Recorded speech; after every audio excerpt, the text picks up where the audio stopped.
To determine the maximum single-phase load that can be connected to a three-phase generator, several factors must be considered.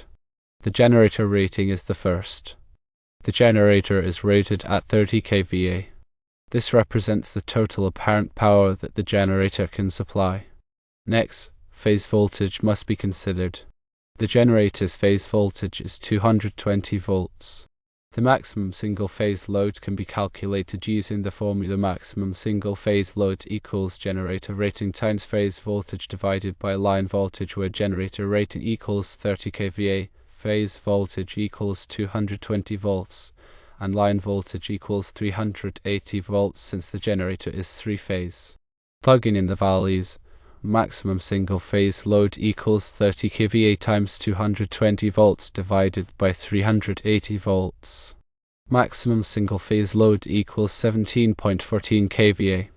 Therefore, the maximum single-phase load that can be connected to the three-phase generator rated 30 kVA 220/380 volts is 17.14 kVA. It is crucial to understand the limitations and guidelines for connecting single-phase loads to three-phase generators to ensure safe and efficient operation. Exceeding the generator's capacity can lead to overloading, voltage drops, and potential damage to the equipment. Firstly, balance the load across all three phases to the greatest extent possible. An unbalanced load can cause overheating and reduce the generator's overall efficiency. Secondly, consult the generator's manual for specific recommendations on single-phase loading. The manufacturer may provide additional guidelines and limitations to prevent issues. Thirdly, utilize appropriate protection devices such as circuit breakers or fuses to safeguard the generator and connected equipment from overcurrent or short circuits.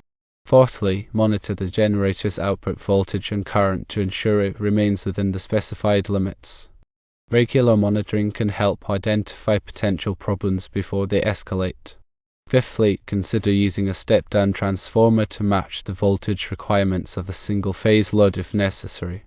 This can improve efficiency and reduce the risk of voltage drops. Sixthly, direct the generator's capacity if operating in high-temperature or high-altitude environments. These conditions can reduce the generator's ability to dissipate heat and may require a reduction in load.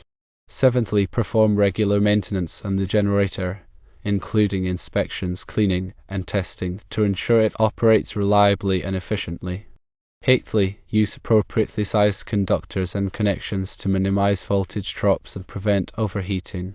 Ninthly, ensure that the grounding system is properly installed and maintained to provide a safe path for fault currents. Tenthly, consider using an automatic voltage regulator to maintain a stable output voltage under varying load conditions. By following these guidelines and understanding the limitations of the generator, one can safely and efficiently connect single-phase loads to a three-phase generator. Always prioritize safety and consult with qualified electrical professionals when working with electrical equipment. In more detailed explanation, we will examine the factors that affect the single-phase load capacity of a three-phase generator. A kVA rating of a generator signifies its total apparent power capacity. Apparent power is the product of voltage and current, and is measured in voltamps or kilovoltamps. In the given scenario, the generator is rated at 30 kVA, which means it can supply a maximum of 30,000 voltamps. This rating is for the total three-phase power. The phase voltage of the generator is 220 volts. This is the voltage between one phase and the neutral point in a Y-connected system. For a delta-connected system, the phase voltage is the same as the line voltage. In this case, the phase voltage is essential for calculating the maximum current that each phase can handle. The line voltage of the generator is 380 volts. This is the voltage between any two phases in a three-phase system. The line voltage is related to the phase voltage by a factor of √3, approximately 1.732 in a Y-connected system. In a delta-connected system, the line voltage is equal to the phase voltage. To determine the maximum single-phase load, we must consider how the generator's total capacity is distributed across its three phases. When a single-phase load is connected to a three-phase generator, it draws power from only one of the phases. This can create an imbalance in the load distribution, potentially leading to overheating and reduced efficiency. The formula used to calculate the maximum single-phase load takes into account the generator's kVA rating, phase voltage, and line voltage. The formula is maximum single-phase load equals generator rating times phase voltage divided by line voltage. In this case, the generator rating is 30 kVA, which is 30,000 volt amps. The phase voltage is 220 volts, and the line voltage is 380 volts. Plugging these values into the formula, we get maximum single-phase load equals 30,000 volt amps times 220 volts divided by 380 volts, which equals 17,368.42 volt amps or 17.37 kVA. This calculation provides an estimate of the maximum single-phase load that can be connected to the generator without exceeding its capacity. However, it is essential to consider additional factors such as the power factor of the load, the generator's directing factors, and the potential for voltage drops. Power factor is the ratio of real power kilowatts to apparent power kVA. It represents the efficiency with which electrical power is used. A power factor of 1 indicates that all the apparent power is being used as real power, while a power factor less than 1 indicates that some of the apparent power is being used as reactive power, which does not contribute to useful work. When calculating the maximum single-phase load, it is essential to consider the power factor of the load. If the load has a low power factor, it will draw more current than a load with a high power factor for the same amount of real power. This can lead to overloading of the generator, even if the kVA rating is not exceeded.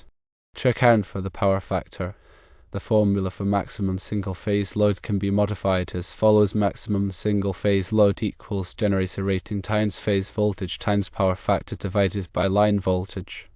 In addition to the power factor, generators may have directing factors that reduce their capacity under certain conditions. Directing factors are typically applied when the generator is operating at high altitudes or in high temperature environments. High altitude reduces the density of the air, which can decrease the generator's cooling capacity. High temperatures can also reduce the generator's ability to dissipate heat. To account for directing factors, the formula for maximum single-phase load can be further modified as follows: maximum single-phase load equals generator rating times phase voltage times power factor times directing factor divided by line voltage. Voltage drops can occur when current flows through the conductors connecting the generator to the load. The amount of voltage drop depends on the length and size of the conductors, as well as the current flowing through them. Excessive voltage drops can cause equipment to malfunction and can also lead to overheating of the conductors. To minimize voltage drops, it is essential to use appropriately sized conductors and to keep the distance between the generator and the load as short as possible. In addition to the factors mentioned above, it is also important to consider the generator's overload capacity. Most generators are designed to handle occasional overloads for short periods. However, continuous overloading can damage the generator and reduce its lifespan. To avoid overloading the generator, it is essential to carefully monitor the load and to ensure that it does not exceed the generator's capacity. Furthermore, it is also important to consider the type of load being connected to the generator. Some loads, such as motors, can draw a large amount of current when they start up. This inrush current can cause a significant voltage drop and can potentially overload the generator. To mitigate the effects of inrush current, it may be necessary to use soft starters or other devices that limit the amount of current drawn during startup. Single-phase load should be distributed as evenly as possible across the 3 phases of the generator. This helps to balance the load and reduces the risk of overheating and voltage drops. If one phase is heavily loaded while the other phases are lightly loaded, the generator may not be able to operate efficiently and it may be more prone to problems. Consider the generator's neutral grounding. The neutral point of the generator should be properly grounded to provide a safe path for fault currents. A properly grounded system can help to protect equipment and personnel from electrical shock. The grounding system should be inspected regularly to ensure that it is in good condition. Lastly, safety precautions should be taken when working with generators and electrical equipment. Always wear appropriate personal protective equipment, such as gloves and safety glasses. Never work on live electrical equipment unless you are qualified to do so. If you are unsure about anything, consult with a qualified electrician.